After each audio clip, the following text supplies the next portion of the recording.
Hello everyone, and welcome back to the Steel Croissant channel. So today I have an exciting tutorial set up for you guys. We're going to dive into the world of digital marketing and search engine optimization with a beginner's guide to using SEMrush. So it's a powerful tool that can help you build your online presence. SEMrush if you haven't heard of it, it's an all-in-one digital marketing platform that's designed to help businesses and marketers enhance their online strategies. So in this tutorial, I'm going to explore various tools and features that SEMrush provides when it comes to keyword research, and then I'll explain why it's beneficial for a wide range of users. To give context, the example site I'll be using today is our own site, so Steel Croissant's site. So let me just show you it quickly because it's going to help you understand the video better. But Steel Croissant is a digital marketing agency.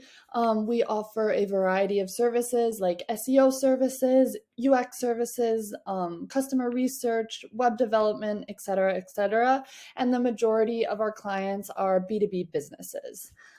So this is our site, and today I'm going to be showing you how I would do keyword research for our site. All right, so I'm going to go back to SEMrush.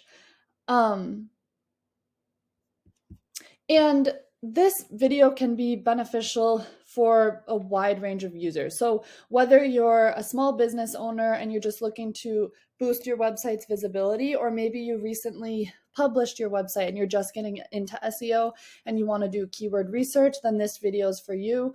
Or maybe you have a more well-developed site, you've had it around for a while, you have a high authority score and you just want to improve your keyword strategy, then this would also be for you. Or if you're even like a content creator and your main goal is just to optimize your blog posts, this will help you.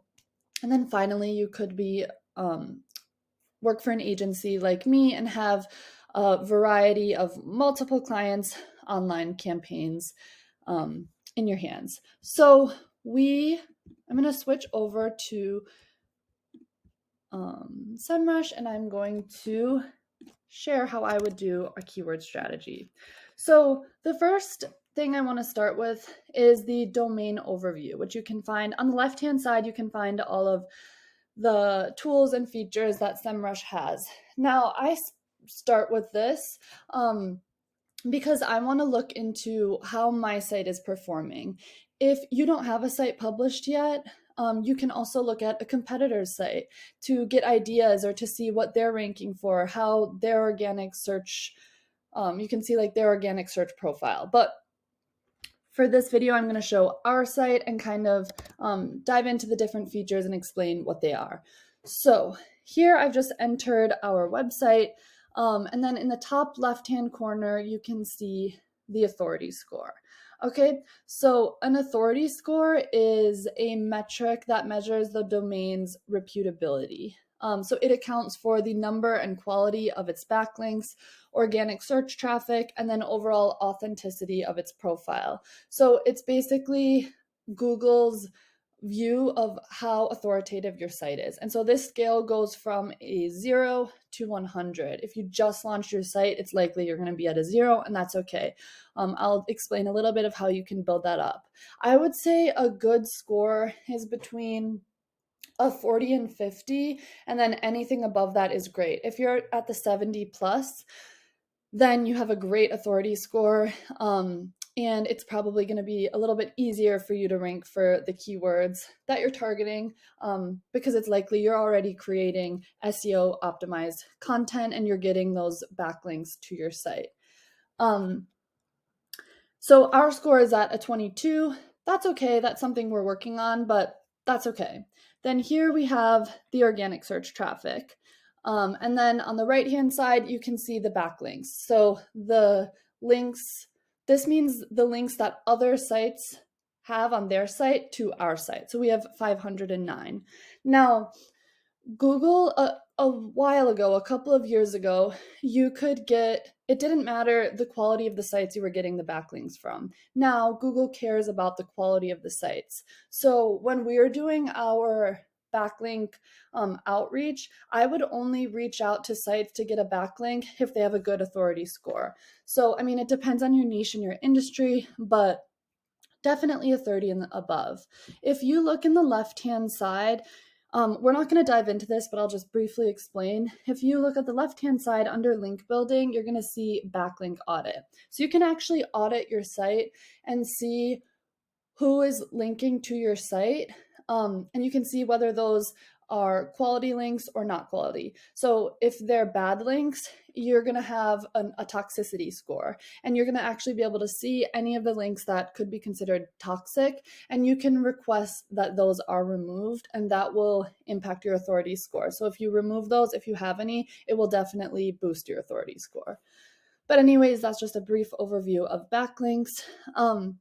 Now, if we scroll down a little bit, we're going to see the distribution by country, the SERP features that we have, and then the organic traffic over time. So we can look at a year, 2 years, so we can see a steady increase. And then below the organic traffic, we see the organic keywords trend. Now, if we scroll down under organic research, we're going to see the top organic keywords. So I'm just going to click into this and explain a couple of things. Okay, so on the left-hand side, we can see all of the keywords, the organic keywords that we're ranking for. Then we can see here the intent. So there's 4 different types of search intent. There's informational, there's commercial, there's navigational, and there's transactional. So an informational search intent, someone's usually at the awareness stage of the marketing funnel. So they're searching on Google for information. Commercial would mean they're targeting like a specific brand, or they're searching a specific brand. Transactional means they're looking to buy, and then navigational means they have like a specific page they want to go to. So an example would be like Barnes and Noble mystery books. Okay, they kind of know what they're looking for, and they know what page they want to go to. Then next to the intent, we can see the position. So what position are we actually ranking for these keywords? Then here we see the keyword volume per month. So how many searches are happening per month? So for this example, how much of the buyer's journey is digital? We see there's 210 searches a month. Then this is one of the most important things on the right-hand side is the keyword difficulty. So this scale goes from dark green to dark red. Dark green being very easy to rank for, and then dark red being very difficult to rank for. This is in the middle, so yellow would be possible to rank for. So it says you will need well-structured and unique content. And then we can actually click into this URL, which brings us to the page where we're actually ranking for that keyword, how much of the buyer's journey is digital. Okay, so we can see that this is an SEO optimized article. So if we scroll through it, we can just see that this is longer than 2,000 words. We have images with alt text. We have optimized headers and titles that target our target keywords. Okay, so let's go back here.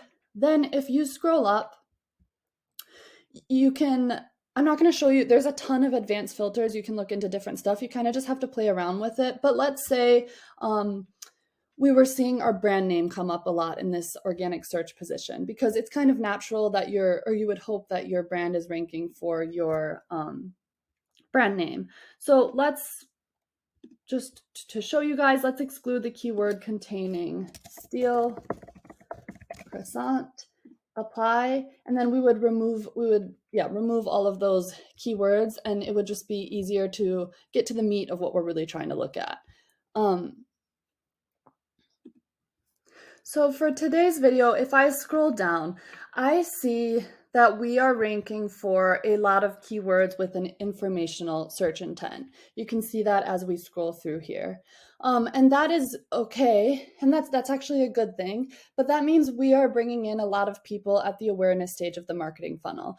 So let's say we're doing keyword research to bring in potential clients. So they would have more of a commercial search intent. We can also actually look at these filters up here again and show the keywords that we're ranking for that are commercial. That might just help us get some ideas for the different keywords that we want to target. Okay, so we have like B2B blog writing, customer persona, B2B blog examples, but these are in the 30 to 40 to 50 range. I might add these to my target keywords just because I know that we're already ranking for them and I know that we have some content on it, but I want to improve those rankings. Well, then I would add like beginner's guide to SEO, and I would try to move that position up from 38 by just creating more content that's targeting these keywords, or by just incorporating this keyword in the content that we already have. All right, but now we're going to move on to the keyword overview. Okay, so here we can enter several keywords. So how do you actually come up with your keyword list? Well, you should come up with a keyword list by putting yourself in the shoes of your buyer persona and just thinking, what would they search on Google if they were to be looking for the services that we provide. You can also get help from different tools like ChatGPT. ChatGPT is great. I kind of use ChatGPT as my marketing assistant. So let's say I want to rank for SEO services. Well, then I might type into Google, like, what are some keywords that people would search on Google if they were looking for local SEO services? And then ChatGPT is going to provide me a list. But when you're using ChatGPT, remember, you always have to do your own research. So then we would come to SEMrush and we could see, okay, are people actually searching for these keywords? How hard or easy are they to target? And then from that list, I would choose a couple. And that's what we're going to do today. You can also use free tools like Google Trends. So I'll just open Google Trends here and give you guys an example. Okay, so I'm located in Spain, but we're going to change that to the United States. So United States. Let's look in the past 90 days. Okay, and then let's say we want to compare that to B2B SEO services. Okay, so there's not much a change in the trend, but Google Trends is a great tool that I would recommend you use when doing your keyword research, or you can use tools like Answer the Public. But anyways, for today's tutorial, I've already put together a list that I'm just gonna paste in here because I keep all of my target keywords on a Google Doc or on a Google Sheet. It's easier to keep organized, but you can also have your keyword list on SEMrush as well, and I'll show you how to do that. But this is my list. So I have like SEO services, B2B marketing agency, and now we can see hopefully the majority of these have a commercial search intent. Seems like they will, and yes, they do. So these are all commercial, one transactional, and that's okay too, because that's even further down the funnel, and maybe we'd want to incorporate that keyword as well. So now we have our list of keywords, and I can see how difficult these are to rank for, and then I can determine whether or not I want to target them. So I would say we're going to target some of the easier or possible keywords to rank for, just because looking at this firsthand, we see SEO services, for example. It is kind of a broader search term, and there's 27,000 searches a month, which is really high, which is great, but the keyword difficulty is an 80. So you will need lots of high quality content and referring domains to actually rank for that keyword. So based off of this list, I would say we're going to target B2B SEO services because that's a really targeted keyword, and I think that our buyer personas would be searching that. And then B2B content marketing agency. This is also a pretty high search volume, 880 a month. And then let's say we want to target maybe B2B marketing agency and then local SEO agency. That's a little bit more difficult to rank for. But here I would kind of brainstorm, okay, what kind of content could we create to rank for this keyword? So I would say we're going to create a local SEO landing page. I would say we're going to create some local SEO blogs, and then I would just try to maybe incorporate this keyword into our services page. So let's just click into it and I'll explain kind of what you can see here and how this can help you determine whether or not you want to target this keyword. So we can see the search volume here, the keyword difficulty, but we already looked at that. So let's scroll down and we can see different keyword variations. So maybe local SEO agency is too difficult to rank for, but I could get some other keyword ideas by looking at the keyword variations and seeing if any of those would be a better match for us and maybe a little bit easier to rank for. So I see we have local SEO marketing agency is possible to rank for. So you're still going to need well-structured and unique content, but maybe not as much as we would if we had targeted that difficult keyword. So at this point, I would say, maybe I want to add this to my list. Now, if we scroll to the right side, we can see different questions that people are asking using those keywords. This is a great tool for you or feature because you can see, well, in this case, there's only one question because this is a little bit more specific of a keyword, but with a lot of keywords you're going to see a ton of questions here and you can actually see how hard or easy it is to rank for those specific questions. I would recommend you add some of those questions that are relevant, of course, to your content into your FAQ if you have that, or let's say we're creating a blog post. We have a blog here, so I'll just show you guys an example. Maybe I would decide to create like an entire section with the header being that question in that blog. Because if I'm answering the question, well, then I'm going to have a higher chance of getting rich snippets on Google or just for ranking for the keyword. So that can help you kind of plan and get ideas for how you want to format your content.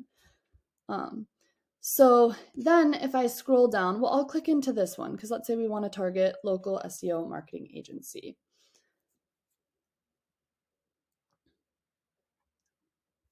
Okay, well, if we scroll down, we can see the SERP analysis.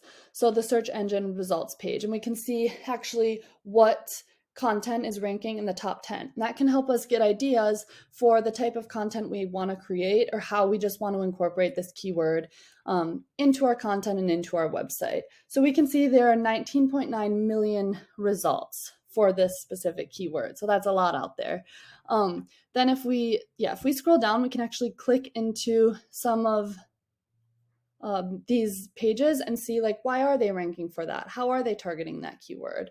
So let's click into some of them.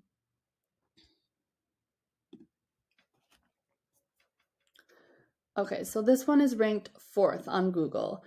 So we can see, I would recommend you target that keyword in the URL.